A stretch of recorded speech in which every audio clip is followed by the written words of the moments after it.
Donc, regardez, on va faire une petite application, comme j'ai dit. Sur ce qu'on a déjà vu, je veux écrire l'application et vous écrivez en même temps, s'il vous plaît. Alors, application. Le croisement d'une souris ayant des oreilles courtes avec une autre. Oui, avec une autre ayant des oreilles longues, virgule, toutes les deux sont de race pure étant de race pure, a donné à la deuxième génération,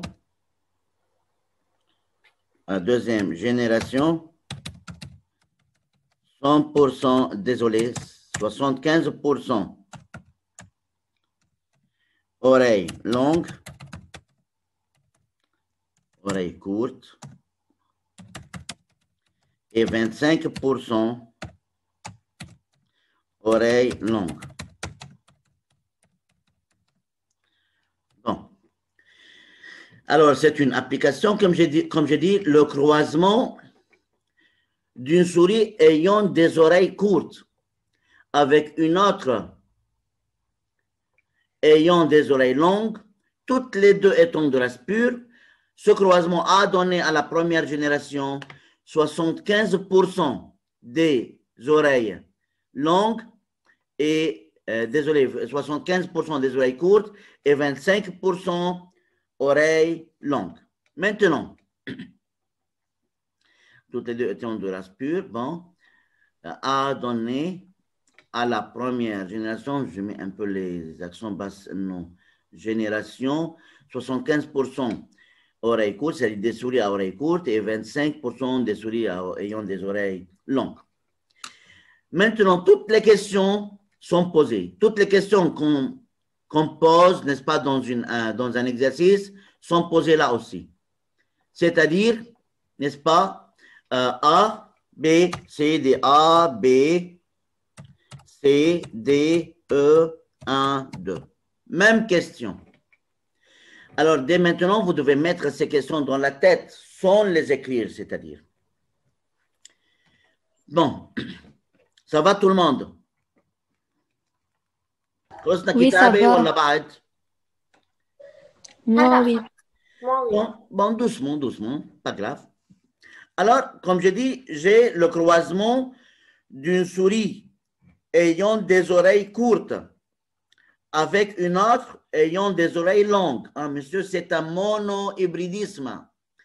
Monohybridisme, parce qu'il y a un seul caractère qui est la taille des oreilles. Toutes les deux étant de race pure. OK. A donné à la deuxième génération, et faites attention, a donné à la deuxième génération 75% des souris ayant les oreilles courtes et 25% des souris ayant les oreilles longues. Alors, premièrement, monsieur, c'est un cas de monohybridisme et on voit très bien que à la deuxième génération, le nombre de souris ou bien le pourcentage des souris ayant les oreilles courtes est beaucoup plus élevé que celui des souris ayant des oreilles, n'est-ce pas, longues. C'est-à-dire quoi, monsieur? C'est-à-dire c'est un cas de quoi? De dominance. C'est un cas de dominance, monsieur. Bien. Alors, c'est un monohybridisme car il y a seulement un seul caractère qui est la taille des oreilles et c'est un cas de dominance. Donc, je commence à répondre à ces questions. Comme on a dit, la première question était A, écrire les symboles des gènes. Bien, j'écris petit a, soit grand C, en deux parenthèses, oreille courte, plus grand que petit L, Oreille quoi? Longue. Point. Partie B maintenant, regardez. C'est lui qui a une question qui la pose directement. Sinon, alors je continue parce que c'est une application.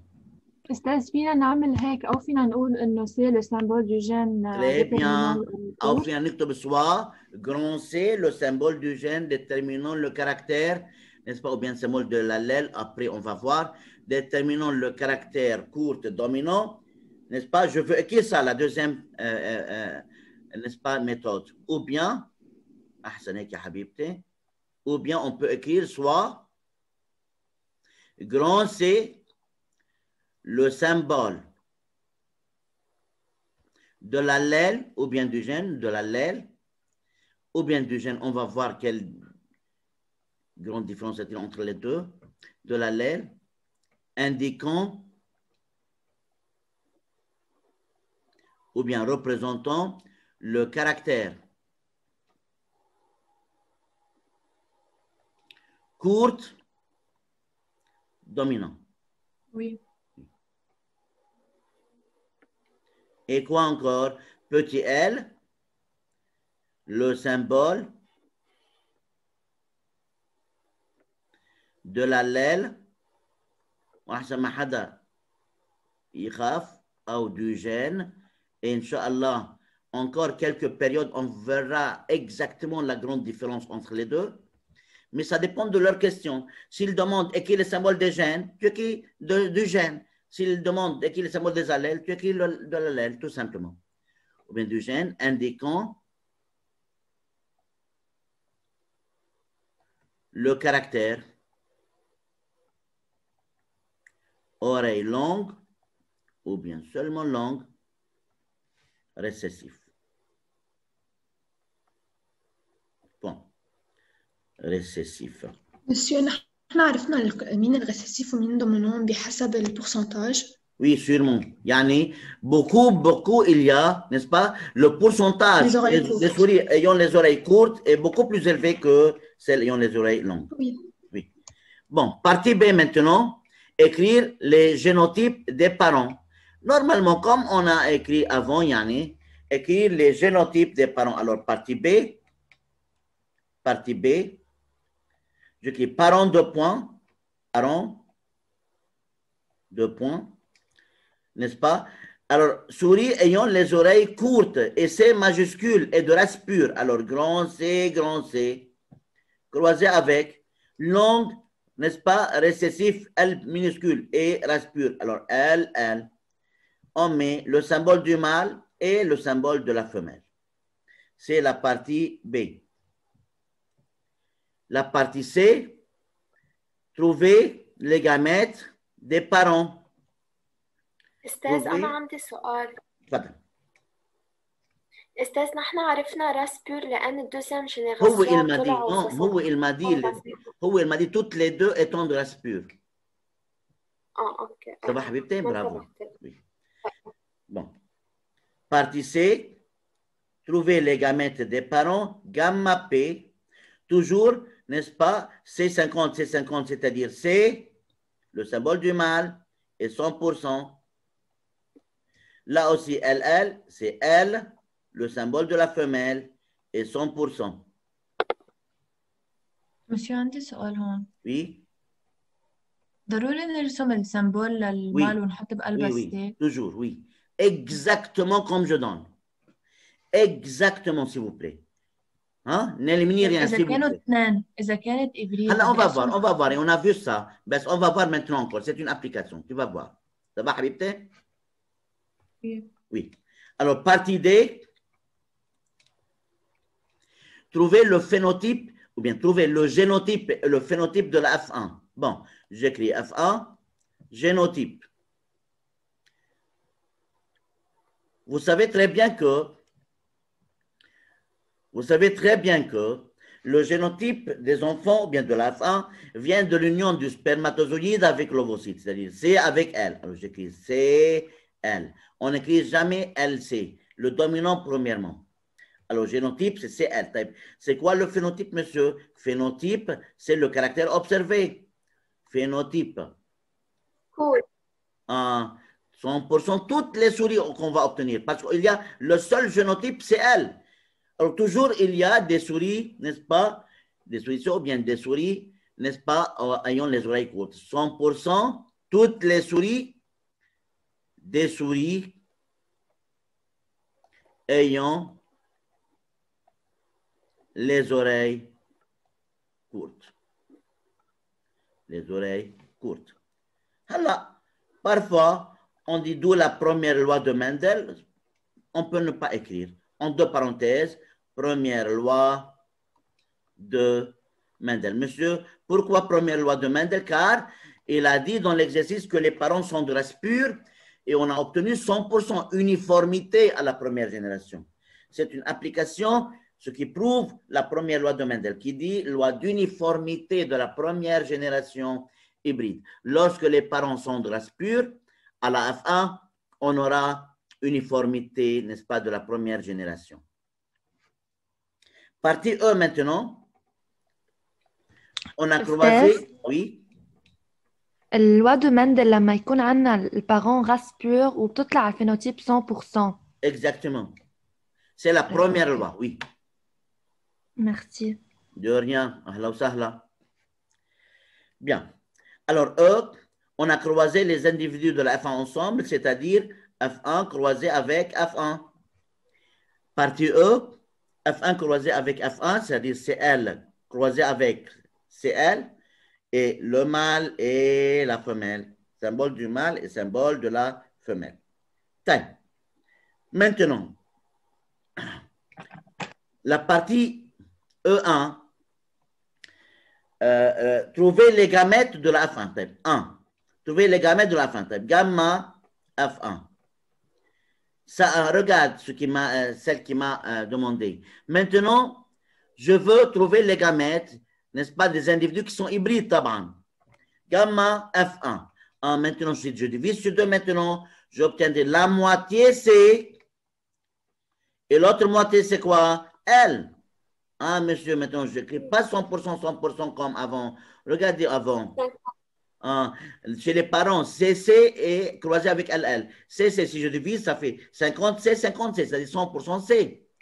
Même chose, LL, 50% L, 50% L, c'est-à-dire 100% L. Mais maintenant, j'ai un individu qui est hybride. C'est L, le génotype, c'est CL. Alors, si je veux trouver les gamètes, ça donnera la moitié, 50% C, et l'autre moitié, 50% L. Même chose pour la femelle. Alors, je ne veux pas écrire les proportions. Pourquoi, monsieur? Parce que lui, il m'a donné des pourcentages. يعني هو بدي نشتغل على pourcentage. Donc, encore, ça donnera C majuscule, 50%, et L minuscule, L, 50%. Bon, la deuxième partie. مسيو أنا كان سؤالي إذا Oui. بس ما نرسم السمبول ونحط بقلبهم السي والال لازم اثنيناتهم يكون نفس التايب Quoi? Reprends, s'il vous plaît, Habibé. يعني السمبول دو مال اللي حطينا فيها السي والال Oui. لازم هو اثنين سمبول يكونوا نفس التايب لا c'est pas la peine مش لهالقد عزيزي. اوكي. هلا استاذ علقتوا على النقطتين فوق بعض ما علقتوا على هيك لا ça va c'est pas la peine sûrement. وبالنسبه للنقطتين فوق بعض حبيبتي مثل ما كنت عم بقول قبل انا كنت خايف انه نبلش نحن ننقص شوي بالاخر بصير نقص اشياء اساسيه فبنصير نخسر علامات. يا فيو عشان هيك انا جنسيست parfois sur des choses. Ça va? Oui. Ok, Habib. Très bien. Donc, 2, faire le tableau de la F2 et analyser-le. Bon, je veux faire un petit tableau maintenant. Regardez, toujours, lorsque je veux faire un tableau, dans ce tableau, je mettrai quoi? Les gamètes du mâle et de la femelle. Donc, c'est un tableau. On peut faire un petit tableau comme ça. Je peux dire بالرجل يعني. OK? C'est un tableau. Et dans ce tableau, je vais mettre quoi? Les gamètes du mâle et de la femelle. La case, je vais diviser sur 2. Et comme ça, maintenant, je mettrai à l'intérieur de ce tableau, n'est-ce pas, les gamètes que le mâle et la femelle vont donner. Premièrement, je veux mettre le symbole du mâle là et le symbole de la femelle Puis, je veux compléter le tableau en mettant les gamètes que chacun a donné. Bon, je vais utiliser une autre couleur. حتى تبين واضحة جدا الtableau. Donc, le mâle a donné C et L. La femelle aussi a donné C et L. C 50, L 50 et L 50. Et OK, même chose alors, 50%. 50%. Là aussi, 50% et 50%. On complète le tableau. Maintenant, de compléter le tableau, c'est une chose, c'est un travail très facile. C avec C, ça donne CC. 50 fois 50 sur 100, c'est 25%. C avec L, c'est CL, aussi 25%. L avec C, toujours, on écrit le dominant premièrement, CL, 25%, et LL, 25%. La question était... Quoi? Oui, افترضنا un des parents كان de race pure. يعني واحد CL ou un autre CC. بحط C une case 100%. Bravo. Ou C 50 ou C Non, 50. seulement une seule fois, Habibti, et 100%. Oui, c'est juste. Okay. Très bien. Bien. Maintenant, je veux analyser le tableau. Comment on analyse le tableau en hérédité? Tout simplement, on trouve le nombre des génotypes et les phénotypes. Alors, j'écris génotype. Génotype. Monsieur, CC, c'est le premier génotype. CL, c'est le deuxième. J'ai compté CL, je ne compte plus. Et LL. Alors, CC. أستاذ Oui. بس اللي قالت عنه تالا بنحط ساعتها سي 100% Oui, sûrement. طبعا. أنا جاوبت قلت بالكاسة. لها طبعا. هيك. إيه. أهلا وسهلا. Alors, il y a trois génotypes. CC, c'est le premier. CL, c'est le deuxième. On a compté CL, puis LL. Bien.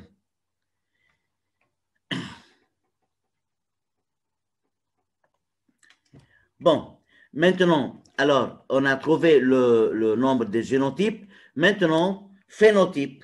Alors, je crie phénotype. Phénotype. Phénotype, c'est-à-dire caractère que je viens d'observer. Alors, c'est quoi le phénotype de CC? Oreille courte. Ah, très bien. CL. كمان oreille courte. Ou CL. Oreille courte. صاروا Bravo. 75%. طيب ال L. Oreille longue. 25%. Donc, très bien. Alors, des souris ayant les oreilles courtes, oreilles courtes, 75%, et oreilles longues, 25%.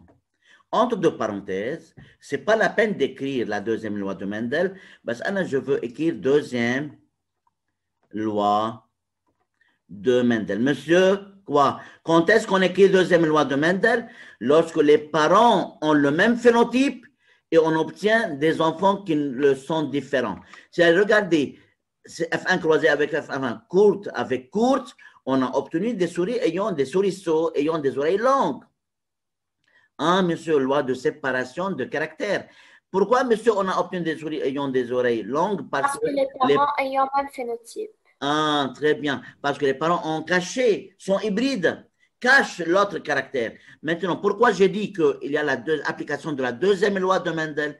Parce que, monsieur, les parents ont le même phénotype, courte, et on a obtenu des souriceaux ayant un autre phénotype qui est différent. Qu'est-ce qu'elle dit, la deuxième loi de Mendel? La deuxième loi de Mendel dit qu'il y a séparation des caractères, loi de séparation de caractères, c'est-à-dire chez les parents, le caractère oreille longue se trouvait mais caché. Durant la formation des gamètes, n'est-ce pas, ces caractères se séparent et comme ça, on va obtenir, n'est-ce pas, des oreilles longues. Oui. Monsieur, Oui. إذا كانوا 50% ب 50% كمان première loi ولا deuxième loi؟ Toujours, lorsqu'il y a les parents et on obtient des enfants qui sont différents aux parents, on dit deuxième loi. Ah, ok.